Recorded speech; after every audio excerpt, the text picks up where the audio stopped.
갈라디아서 4장 6절 7절 읽겠습니다.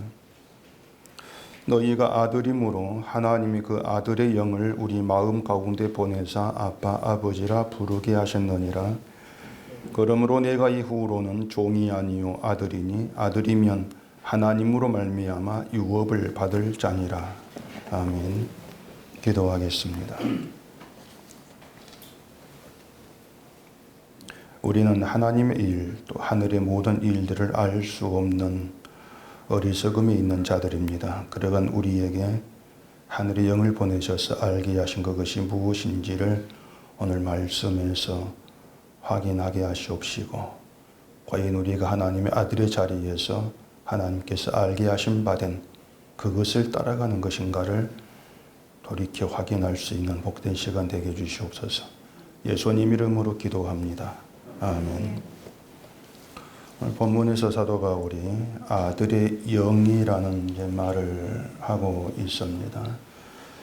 하나님께서 아들의 영을 마음 가운데 보내어서 아빠, 아버지 이렇게 부르게 한 사람들이 있는데, 그들이 하나님의 아들이기 때문에 그렇게 하셨다, 그런 내용입니다. 그 말은 하나님께서 아들로 불렀다고 해서 하나님을 아빠, 아버지라고 부르게 되는 것이 아니고, 아들의 영을 받아야 된다, 이런 뜻이 되겠죠. 그런데 우리는 하나님을 아버지라고 부르는 것을 아주 당연하고도 쉽게 생각을 합니다. 아들의 영, 그 영이라는 얘기를 할 때에 영을 보내신다고 하는 것은 영을 받지 않으면 우리는 하늘의 것, 하나님에 대한 어떠한 것도 알 수 없는 자다, 그걸 전제로 하고 있습니다. 아들의 영을 받지 않으면 하나님을 아버지라 부를 수 없다는 것도, 영을 받지 않으면은 아버지이신 하나님이 어떠한 분인가를 알 수 없다, 이러한 의미가 되는 것이죠. 그렇게 본다면은 아들의 영이 없이 하나님을 아버지라 부르는 것은 모두가 다 거짓이고 가짜다, 이런 뜻이 되는 겁니다. 그렇기 때문에 하나님을 아버지라고 부른다고 해서 그것을 당연한 것으로, 또 내가 마치 하나님을 아버지로 알고 믿고 있는 것으로 그렇게 우리는 쉽게 간주할 문제가 아니라는 겁니다. 기독교가 하나님을 아버지라 부르는 것은 세상도 다 알고 있는 그런 내용입니다. 그렇기 때문에 믿지 않던 사람도 이제 교회를 나오게 되면은 자연스럽게 하나님을 아버지라 부르죠. 교회에서 하나님은 아버지입니다, 이걸 하나를 배워가지고 그렇구나 깨달아서 부르는 것이 아니고, 교회 오니까 평소 알고 있던 하나님을 아버지라 부르는 그 교회 문화에 자연적으로 젖어 들어가는 거예요. 그래서 기도할 때에도 하나님 아버지, 그렇게 그냥 자연스럽게 나오는 것이죠. 그런데 바울의 말을 근거로 하게 되어지면은 하나님께서 우리 마음 가운데 있게 하신 아들의 영을 받지 않고 아들의 영이 없이 아버지라 부르는 것은 잘못된 것, 그건 하나님의 아버지가 아니다, 그걸 분명히 좀 아셔야 됩니다. 아들이 아니면서 하나님을 아버지라고 부르고 아들인 척 흉내를 내고 있는 그런 수준에 지나지를 않는다는 겁니다. 이렇게 된 문제가 조금 어려워집니다. 왜 그런가 하면은, 하나님을 아버지로 부르는 그 많은 기독교인들 가운데, 많은 사람들 가운데 아들의 영을 받지 않은 자가 있다, 그런 의미가 되는 것인데, 그럼 그걸 어떻게 알 수가 있습니까? 이런 문제가 대두가 되는 거죠. 아들의 영을 받은 자와 받지 않은 자의 다른 점이 있는데, 그게 이제 뭐냐는 겁니다. 사도행전에 보면은 오순절 날에 성령이 임할 때에 뭐 하늘로부터 급하고 강한 바람 같은 소리가 온 집에 가득했고 또 불의 혀처럼 갈라지는 것들이 이제 그 한 곳에 모여 있던 사람들 위에 임하였다. 이렇게 이제 내용 설명이 되어 있습니다. 자, 아들의 영은 성령이죠. 성령을 아들의 영 이렇게 얘기하고 있는데 그러면 우리가 성령을 받을 때 아들의 영이 우리 가운데 올 때 그 사도행전 그 내용처럼 뭐 급하고 강한 바람 같은 소리가 막 들린다. 그리고 불의 혀처럼 갈라지는 것이 그게 뭐 어떤 현상인지 모르겠지만은 이제 성령 받은 그 사람 이 머리 위에 임한다. 그럼 그것을 보고 아, 성령을 받았구나, 성령 임했구나 확인할 수 있지 않습니까? 근데 지금은 그런 현상과 함께 성령을 받는 것은 아니라는 겁니다. 그러니까 누가 그 성령 아들의 영을 받았는지 받지 않았는지 겉으로 나타나는 표적이 없다는 거예요. 기독교인들 그걸 견디지를 못합니다. 성령 받은 표적이 없다. 어떤 믿음의 표적이 겉으로 보이는 게 없다. 이걸 견디지를 못하는 거예요. 자, 성령을 받으면 거듭난다고 합니다. 성령 받고 성령에 충만하고 거듭났다면은 성령을 받지 않은 사람과 분명히 다른 모습이 있어야 되는데 눈에 보이는 다른 점이 없다는 것을 그걸 받지를 못하는 겁니다. 그래서 무엇이 다를까 차이점을 찾는 것이고 그걸 이제 성령의 열매로 얘기를 하기도 하고 그 열매를 맺고 그 열매가 나타나는 것이 성령 받은 증거, 거듭난 증거다. 이렇게 이제 가르친단 말이에요. 성령의 열매가 갈라디아 5장에 나오죠. 사랑, 희락, 화평, 오래 참은, 자비, 양선, 온유, 충성, 절제 9가지로 성령 열매가 나옵니다. 이 성령의 열매에 대해서 설교하지 않은 목사가 아마 없지 싶은데 하나같이 이제 성령을 받은 사람은 그 열매를 맺어야 된다고 얘기를 이제 하게 됩니다. 성령을 받았으면 사랑을 해야 되고 기쁨이 있어야 되고 형제와 화평해야 되고 오래 참아야 되고 무슨 일이든 또 자비를 베풀어야 되고 선한 사람이 돼야 되고 이 양선이에요. 선한 사람이 주의 일에 충성해야 되고 온유한 성품을 가져야 되고 절제를 해야 되고 이렇게 구구절절을 설명하지 않습니까? 그걸 가지고 성령 받은 거듭남의 증거 이렇게 말한단 말입니다.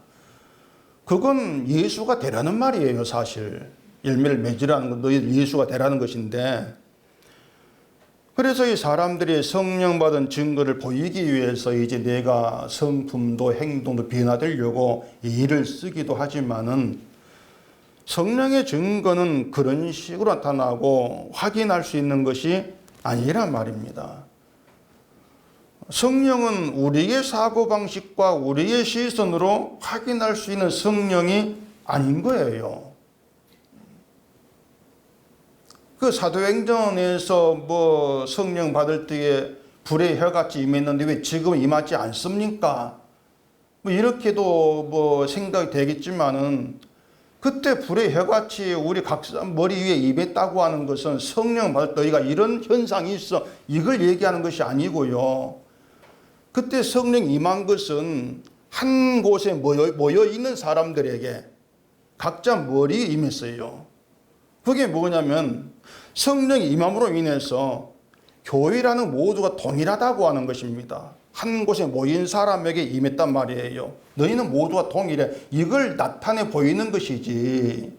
성령을 받으면 이런 현상이 있어. 그걸 말하는 게 아니에요. 불의 혀같이 갈라진다는 것도 성령이 옴으로써 세상은 영이 있는 자와 없는 자로 구분이 되어버린다는 거예요. 그걸 말해주고 있는 것인데 자꾸 우리는 눈에 보이는 어떤 영의 증거를 찾으려고 하는 그런 잘못됨을 우리가 행한단 말입니다. 그 모든 게 뭐냐면 결국은 나에게 관심이 있는 거죠. 내가 성령을 받았는가 받지 아니했는가, 나의 관심을 두면서 뭔가로 나를 확인하고 싶어 하는 말입니다. 근데 성령은 우리가 구원받은 자라고 하는 확인용으로 오시는 것이 아닌 거란 말입니다.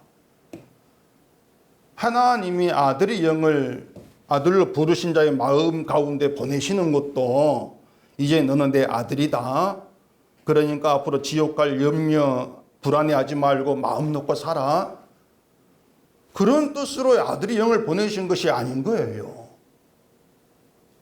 자, 그러면은 아들로 부르신 자가 있습니다. 그 부르신 자의 마음 가운데에 아들의 영을 있게 하십니다. 그 이유가 뭐겠습니까? 아들의 영을 받게 되면은 알지 못한 걸 알게 돼요. 그게 뭐냐면 하나님의 참된 아들이신 예수님이 오셔서 하신 일을 알게 됩니다. 그리고 그 일에 마음을 두게 되는 거예요. 관심이. 내가 한 일보다도 아들이신 예수님이 하신 일을 속에 품게 돼요. 그게 영이 있다는 증거란 말입니다. 그러면 그런 신자가, 영이 있는 신자가 내가 한 일을 자랑을 하고 높이게 되겠습니까? 그건 아니죠. 영을 받음으로 인해서 아들로 오신 예수님이 하신 일을 자랑하라고 높이게 되겠죠. 그게 하나님의 아들이라고 하는 거예요. 다시 말해서 아들로 부르셔가지고 하나님께서 보내신 아들을 증거하는 증인으로 살게 하려고 아들의 영을 보내신다는 겁니다. 너네 아들이야? 확인해라. 그 뜻이 아니란 것이죠. 그게 아들의 영을 우리 마음 가운데 있게 하시는 이유다. 이렇게 얘기할 수가 있어요. 그러니까 아들의 영이 없이 하나님 아버지라고 부르는 사람은 언제나 내가 한 일, 내 공로, 내가 바르게 행하는 믿음 생활을 근거로 해서 하나님과 관계를 자꾸 점검하려고 그래요.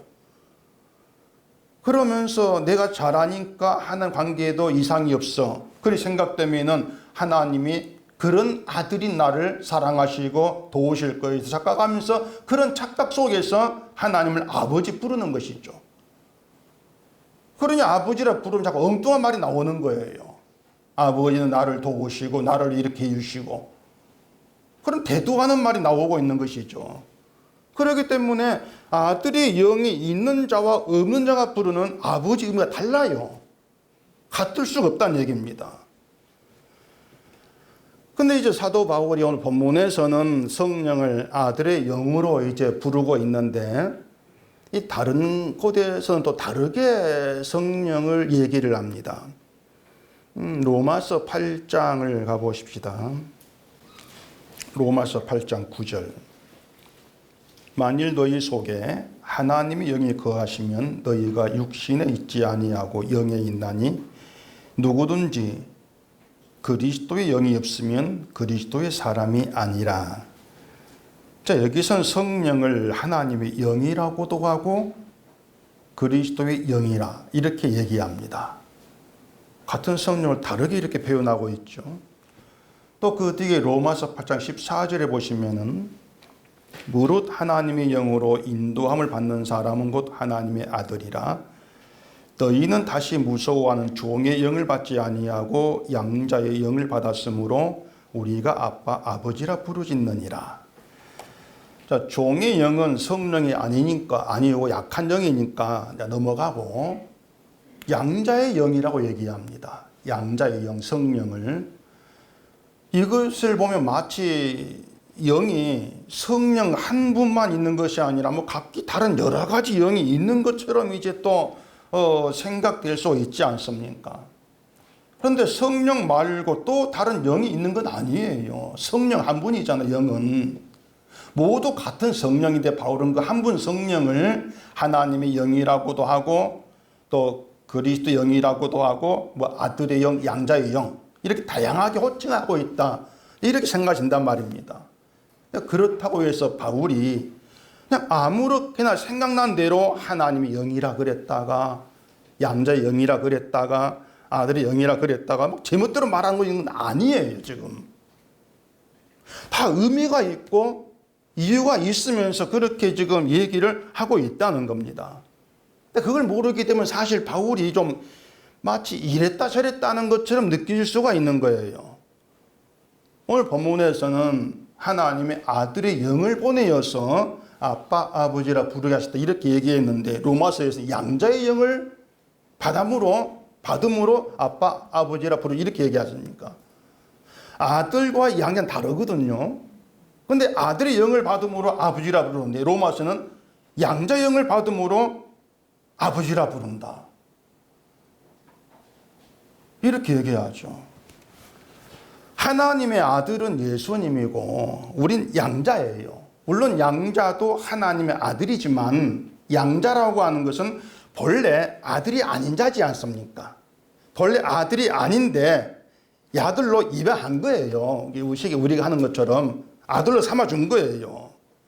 본래부터 하나의 아들이 아닌데, 우리는 본래 뭐였습니까? 아들이 아니고 뭐였습니까? 죄의 종이죠. 그래 보면 7절에 오면은 그러므로 내가 이후로는 종이 아니요 아들이니 아들이면 하나님으로 말미암아 유업을 받을 자, 이렇게 말합니다.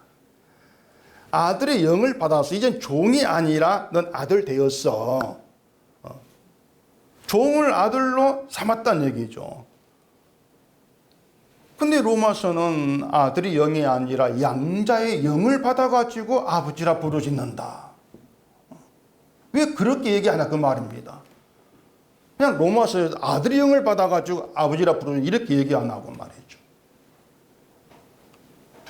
그리고 아들의 영은 뭐 예수 그리스도의 영, 그렇게 이해하면 되는데, 양자는 우리예요. 우리인데 그 양자의 영을 성령으로 말할 수가 있는가? 양자는 결국 우리 영이란 얘기인데 그걸 성령으로 얘기할 수가 있는가? 그런 의문도 들 수가 있단 말입니다. 사실 이게 굉장히 복잡한 좀 그런 내용이긴 합니다. 근데 며칠 전에 어떤 분이 이제 제가 방금 말씀드린 로마서를 지금 얘기하면서 아들의 영도 성령이고 양자의 영도 성령이라면은 바울은 왜 같은 성령을 다양하게 여러 가지 얘기합니까? 그렇게 질문을 저한테 이제 한 거예요. 그래 덧붙여서 하나님이 영이란 말도 바울이 했는데 하나님의 영과 그리스도의 영이 같은 성령입니까? 또 이렇게 물어요. 다 같은 성령이라면 왜 이렇게 여러 가지로 얘기합니까? 이제 그런 질문이죠. 제가 전화로 뭐 간단히 뭐 말씀드린 내용은 아니고 내도 좀 생각을 해봐야 되는 것이니까, 자 그분에게 제가 그럼 주일 설교할 때 이 문제를 말씀드릴 거니까 나중에 유튜브 올라오면 들으세요. 이렇게 하고 이제 전화를 좀 끌었는데, 제가 그렇게 답을 해서 이제 어려워도 잠깐 이 문제를 좀 말씀을 드려야 될 것 같아요. 양자 영과 연관해 가지고 왜 그렇게 다양한 영으로 바울이 얘기하는가? 오늘 이 설교는 그걸 중심해서 말씀을 좀 드릴 것 같습니다. 그리고 한편으로는 이런 내용도 좀 들어둘 필요가 있어요, 여러분들이. 여러분들 빙의라는 말 들어보셨죠? 빙의. 다른 영혼이 내게 옮겨 붙는 걸 빙의되었다, 그렇게들 얘기하지 않습니까?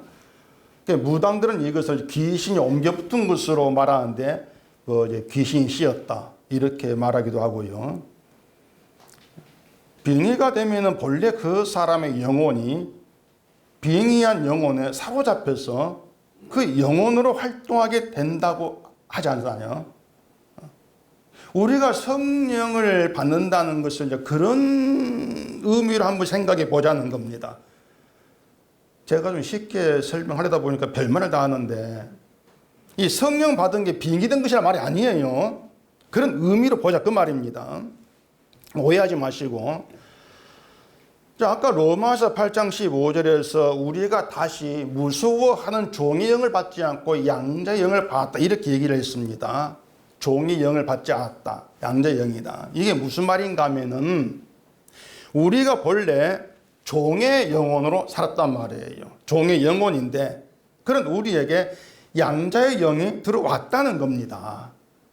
그래서 그 양자의 영에 사로잡히게 되는데, 그 양자의 영이 사로잡혀 사는 현상이 뭔가 하면은 종의 영혼으로 살아가던 그때 내가 아니라 양자의 영을 가진 자로 살게 된다는 겁니다. 좀 더 쉽게 말씀을 드릴게요. 자, 먼저 무서워하는 종의 영을 받았다. 이걸 생각해 봅시다. 종의 영을 받았다. 종의 영혼으로 살아가는 것이라겠죠. 종의 영혼으로 살고 있는 증거가 뭐냐면 무서워하는 거예요. 무서움이 있는 거예요. 그게 종의 영으로 사는 거예요.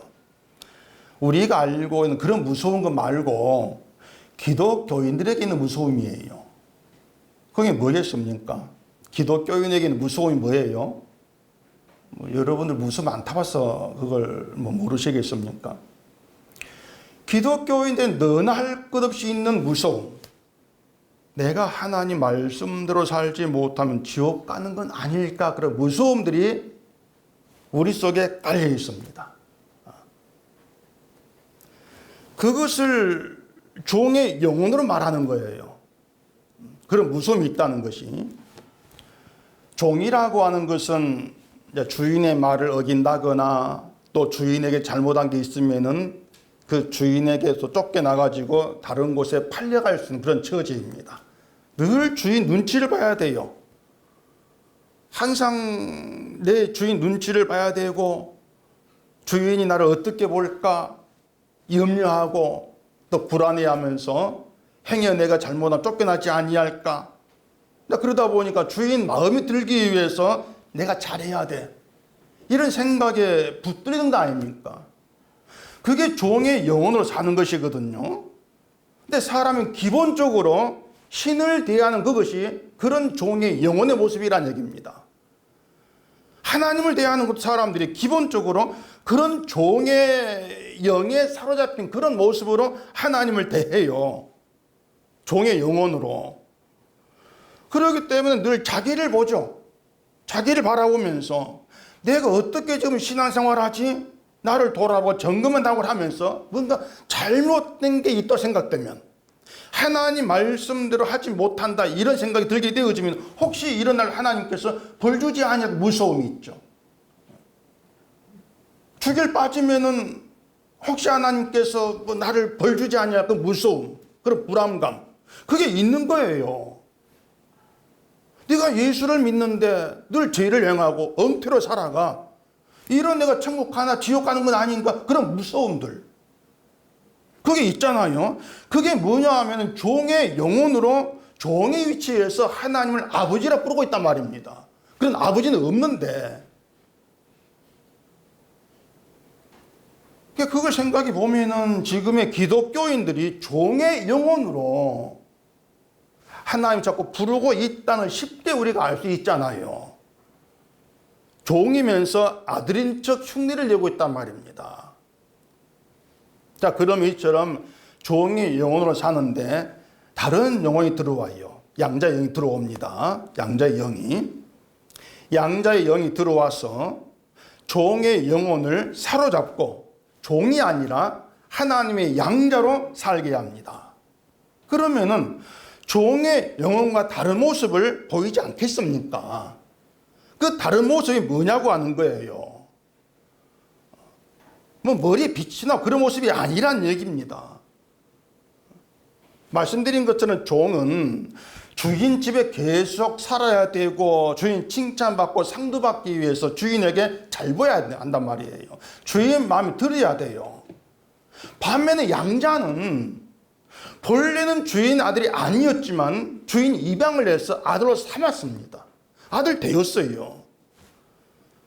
사람이야 입양을 해도 이런저런 이유로 다시 파양을 하는 그런 경우 많지만 여기 주인은 파양이라는 게 없어요.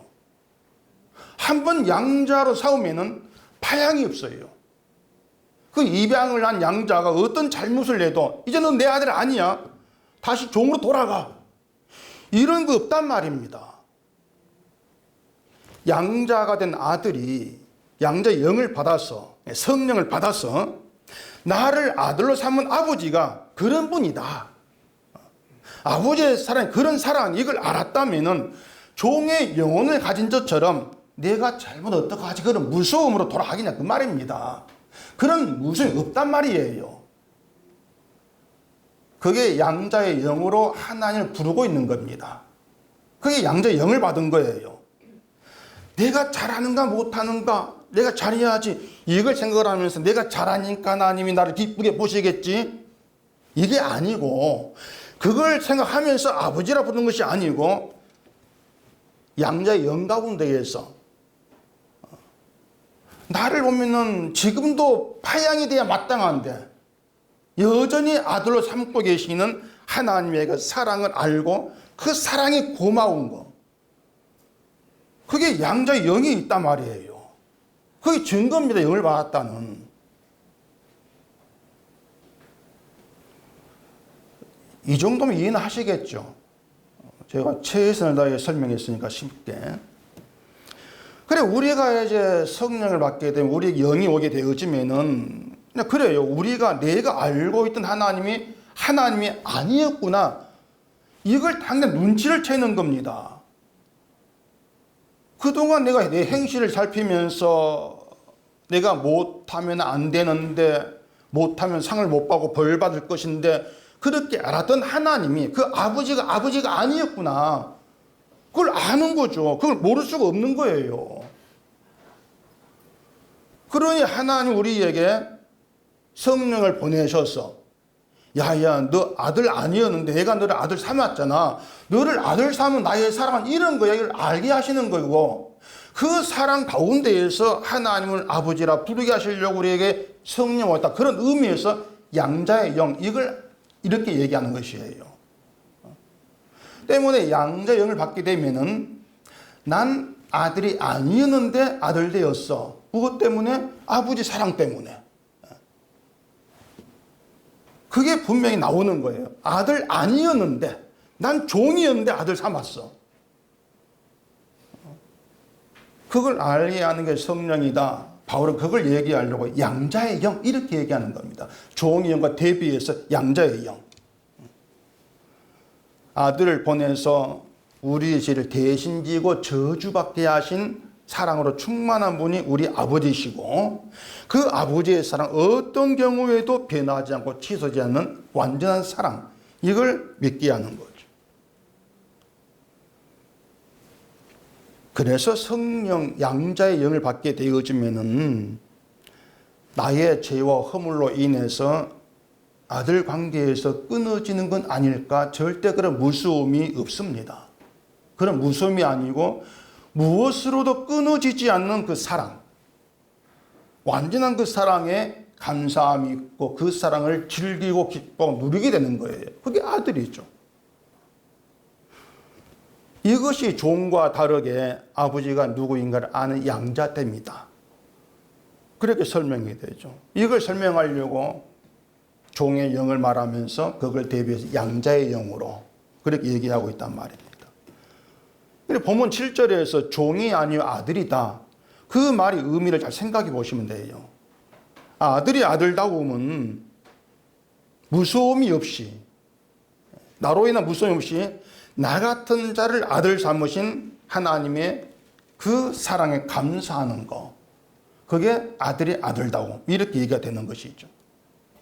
그런데 갈라디아 교회처럼 율법을 믿음이 한번 끌어들이나 생각해 보세요. 율법을 끌어들입니다. 어떻게 되겠습니까? 결국은 율법을 행하는 것으로 자기를 확인하죠. 자기 믿음을 확인하면서 내가 율법 지키지 못한 것이 있으면은, 이건 내 믿음이 좋지 못하는 것인데, 그렇게 또 여기게 되고, 그게 또 불안과 무서움으로 가는 거예요. 그게 종의 영혼이란 말입니다. 그래서 바울은 너희는 종이 아니고 아들이다, 이 말하는 거예요.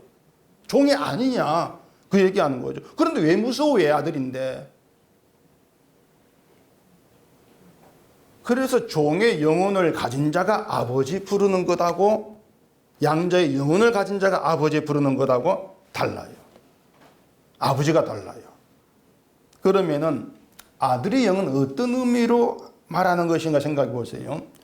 아들의 영도 쉽게 생각하면 되는 겁니다. 예수님이 하나님의 아들로 오셨습니다. 그리고 아버지의 뜻에 순종하시고 십자가에 죽으셨습니다. 그리고 부활하시고 오셨던 천국으로 가신 분이 아들이죠. 그러면 예수님이 하나님의 뜻에 순종하시고 아버지를 다 이루셨는데, 그로 인해서 받은 보상이 뭡니까? 아들에게는 따로 보상이라는 게 없어요. 네가 이걸 잘했으니 이걸 보상할게.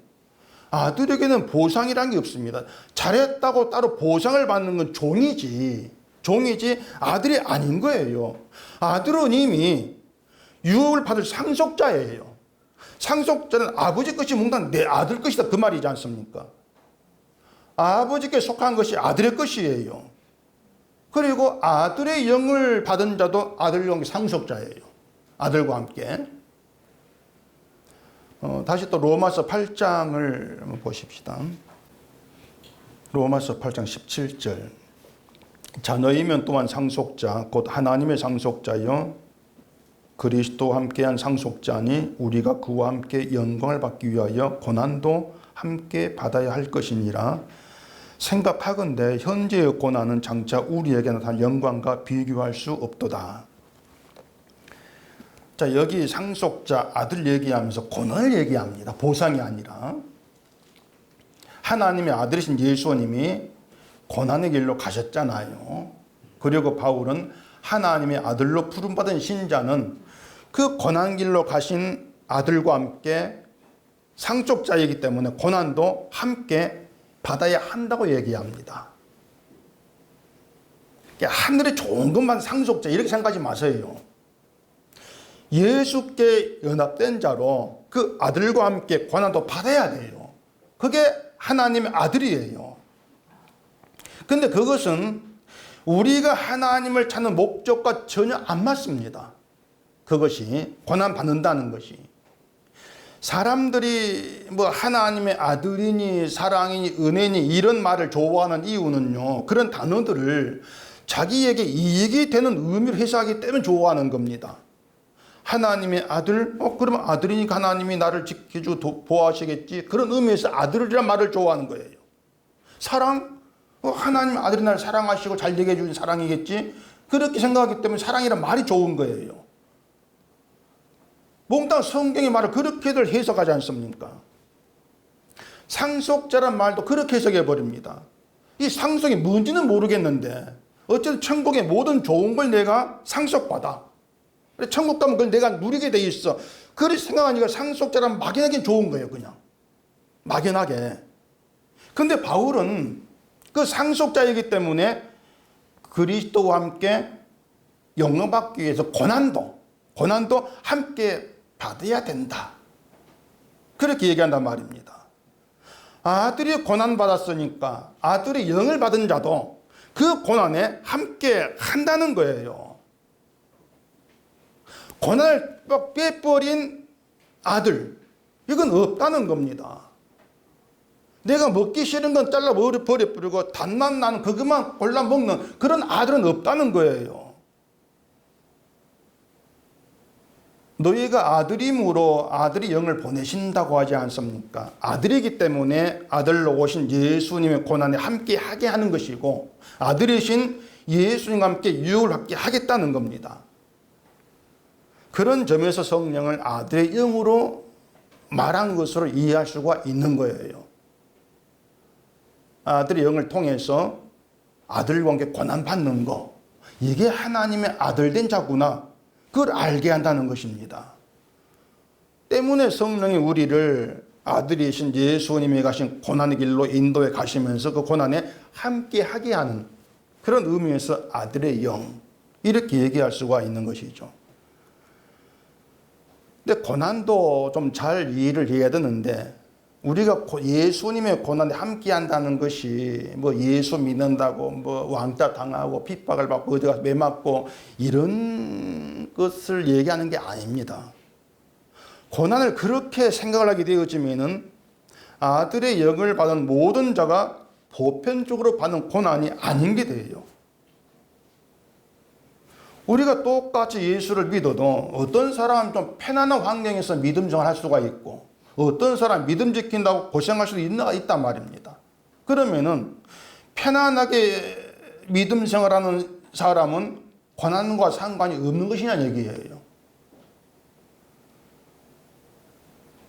여러분이 예수를 믿는다고 하면서 고난을 얼마나 경험하고 느끼는지를 모르겠는데 고난을 늘 그렇게 또 핍박받는 그렇게 생각이 되어지면은 마치 나는 고난을 받지 않은 것처럼 느낄 수가 있습니다.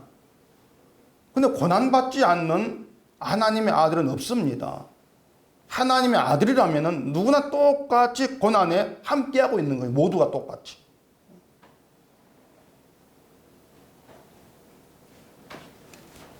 우리가 살아가는 형편, 어떤 환경, 그것과 상관없이 아들의 영을 받았기 때문에, 하나님의 아들이기 때문에 모두가 동일하게 똑같은 고난을 겪고 있어야 하는 겁니다.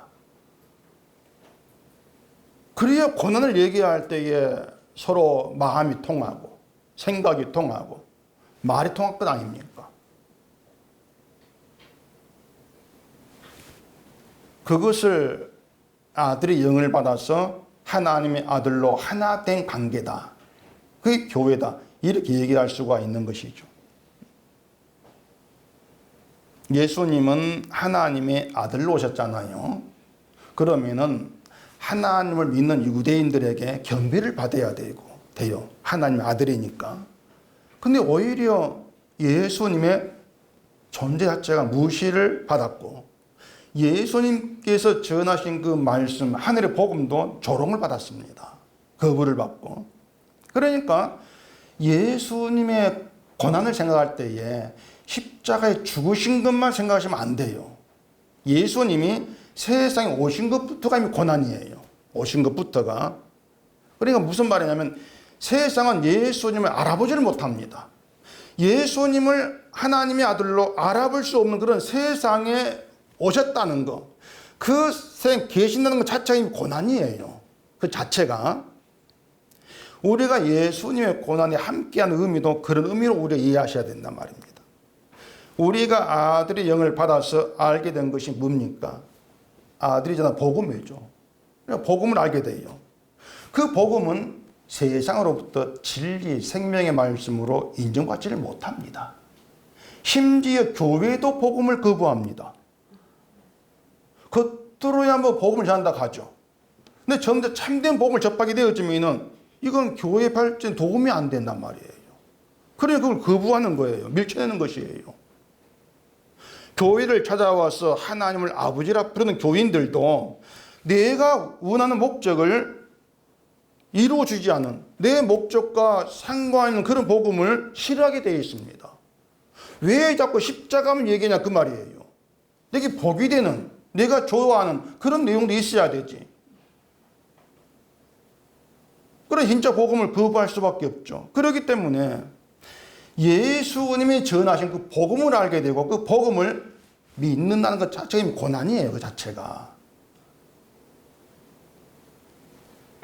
우리가 종의 영을 받은 자로 하나님을 아버지라 부른다면 그런 고난 자체를 아예 생각지를 못합니다. 그런 고난이 없어요. 심지어 고난도 내 영광으로 이용해 먹을 뿐이죠. 나 이런 고난 받았어. 고난 자기 자랑으로 삼아버려요. 그래서 선교한다는 사람들에게 많이 나타난 잘못된 게 뭔가 하면은 고생하는 걸 고난으로 바꾸어서 얘기하는 겁니다.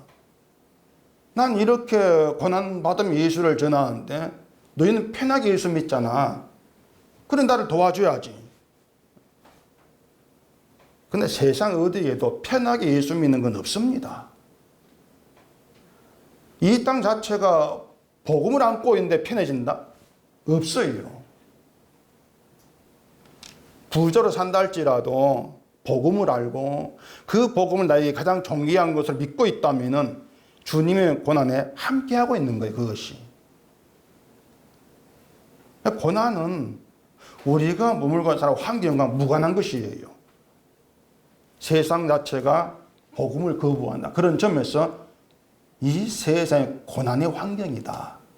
그렇게 보시면 되죠. 더군다나 하나님을 아버지라 부르는 사람들도 알아주지 않고 외면해버리는 그런 복음을 우리가 믿고 있지 않습니까?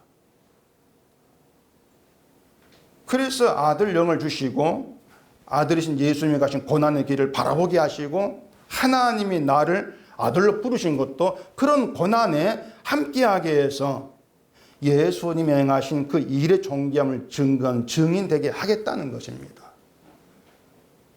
그게 하나님의 아들로 머물고 살아가는 것이에요.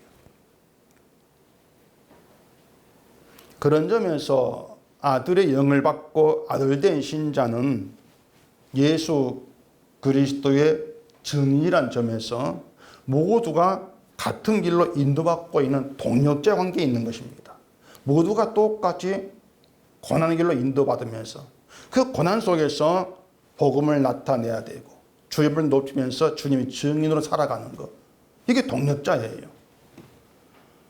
목사들끼리 동력자 이렇게 얘기하는데 그건 목사랑 같은 일을 한다는 그런 뜻의 동력자고 진정한 의미 동력자는 그게 아니에요. 아들을 증거한 증인이다. 함께. 그런 동력자죠. 여기에는 목사 평신도 그런 구별이 없단 말입니다. 그래서 복음을 알게 된 하나님의 아들로 함께하는 교회는 모두가 동일한 고난에서 함께하는 관계입니다. 똑같은 고난에서.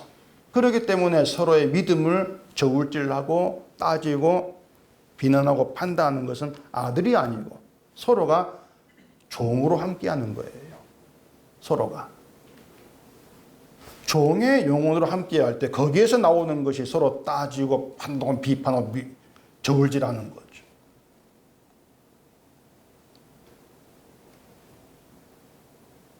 그래서 하나님의 아들 관계에서 하나 되게 하시려고 아들의 영을 우리 마음 가운데 보내신다. 그렇게 볼 수 있는 것 아니겠습니까? 아들의 영을 받고 아들의 영이 사로잡힌 신자는 내가 아들을 위해 창조가 되었고 하나님의 아들로 부름받았어. 거기에 눈이 열리는 거예요.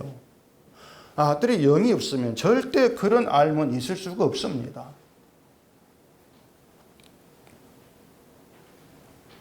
내가 주를 위해 부름받았다. 하나님이 나를 주를 위해서 하나님 뜻대로 사용하신다. 그렇게 자기를 알아보게 되는 거죠.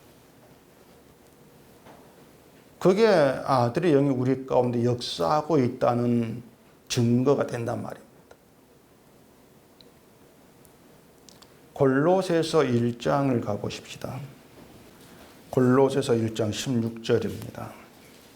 만물이 그에게서 창조되되 하늘과 땅에서 보이는 것들과 보이지 않는 것들과 혹은 왕권들이나 주권들이나 통치자들이나 권세들이나 만물이 다 그로 말미암고 그를 위하여 창조되었고 또한 그가 만물보다 먼저 계시고 만물이 그 안에 함께 섰느니라.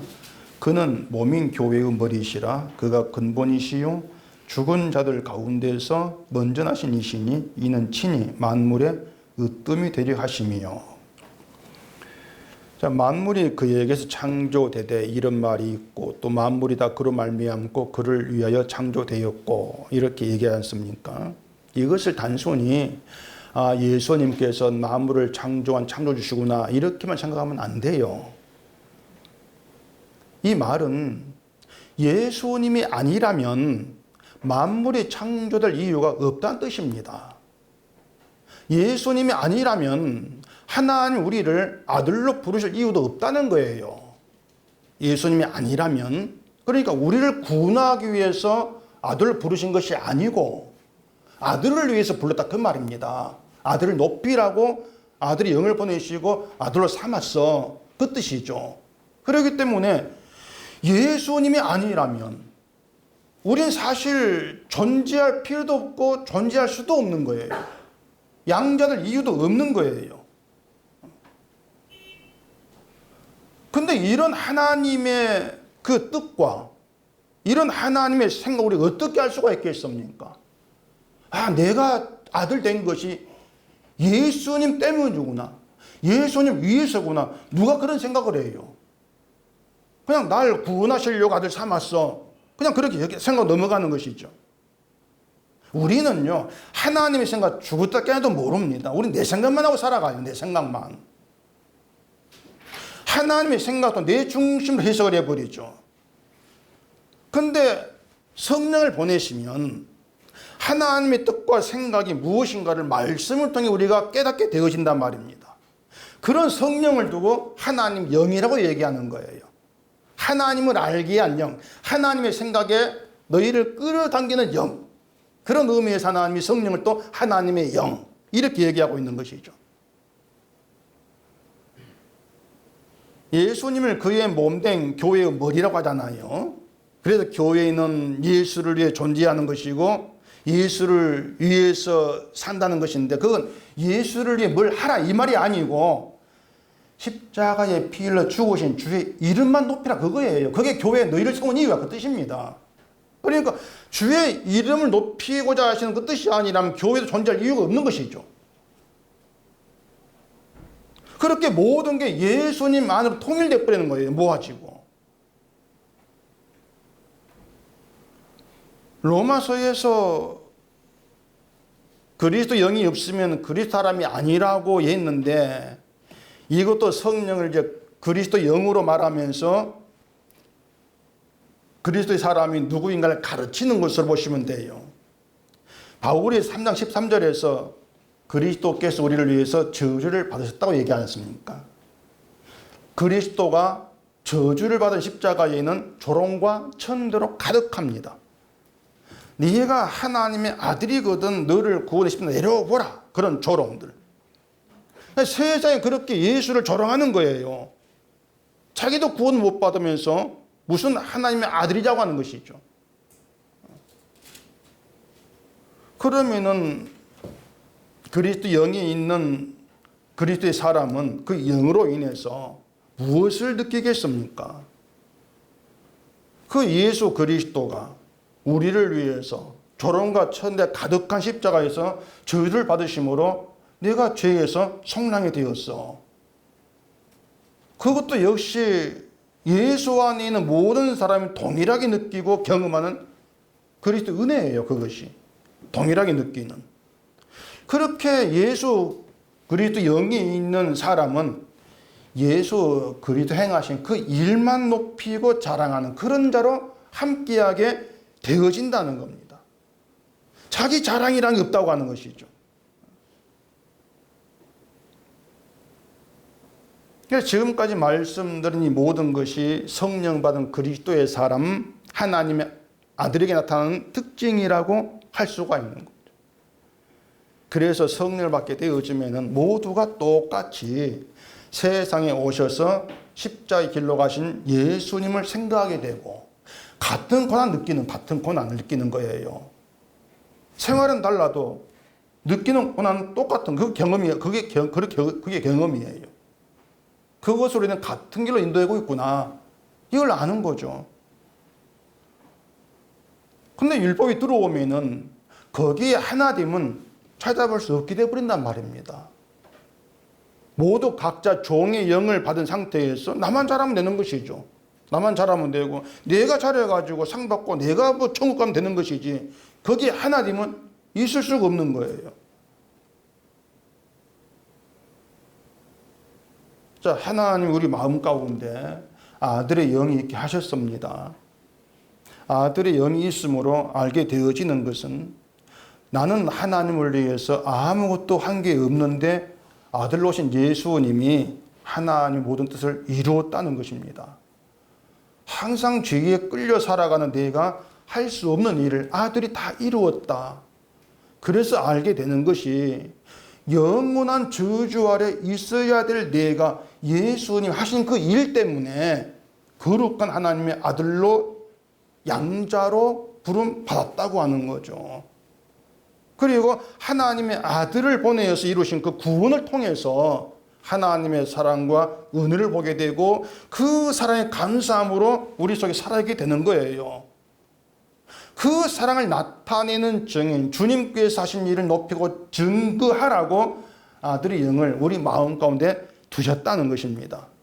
그 사랑을 아는 자로, 주님의 고난에 참여하는 자로 하나님을 아빠, 아버지라 부르게 하신다고 하는 것이죠. 거기에는 내가 잘해 받는 보상, 나를 상 주는 하나님 뭐 이런 하나님 없어요. 내가 잘해야지 나를 뭐 잘 돌봐주겠지 이런 하나님도 없는 거예요. 그냥 다 이루어진 사랑으로만 감사하는 아들.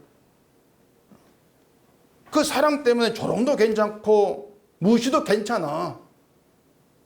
그렇게 같은 느낌 가운데에서 주의 이름을 높이는 그런 관계. 그게 하나님의 아들로 함께하는 것이고, 때문에 교회는 모두가 다 공평한 자리에서 하나님을 아버지라 부른단 말입니다. 아들의 영을 받게 되면은 내가 이루고 내가 많은 내 공로는 모두 가치 없는 거 사라집니다. 그리고 남는 것은 예수님 십자가 공로죠. 그것만 남아요. 그 공로만 자랑해라. 그 주의 이름만 높이라. 그러라고 우리에게 아들의 영을 두신 것입니다. 그렇게 해서 아버지라 부르게 하시는 것. 그 아버지는 아들 될 수 없는 나를 아들 되게 하신 그 사랑의 아버지. 그래 이미 모든 것을 받고 모든 걸 누린 유을 받은 그 자리에서 아버지를 부르기 때문에 더 받을 게 없는 거예요. 그냥 누리는 것만 있는 것이죠. 그렇게 아들의 영을 받으셨으면은 그런 아들로 살아갈 수 있기를 바랍니다. 기도하겠습니다. 우리 아버지 하나님, 영이 오지 아니하면 우리는 아무것도 알 수가 없습니다. 하나님의 아들이 무엇인지, 하나님이 어떤 분인지, 아버지라 부르는 것이 무엇인지 아무것도 모릅니다. 그런 우리에게 아들의 영을 보내시고 하나님을 아빠, 아버지라 부르게 하셨사오니 아들이 영을 받은 자로 아들의 위치에서 하나님을 아버지라 부르며 하나님의 그 사랑, 주님께 이루신 그 모든 일만 높이는 아들로 살아가는 저희가 되게 해주시옵소서. 예수님 이름으로 기도합니다. 아멘.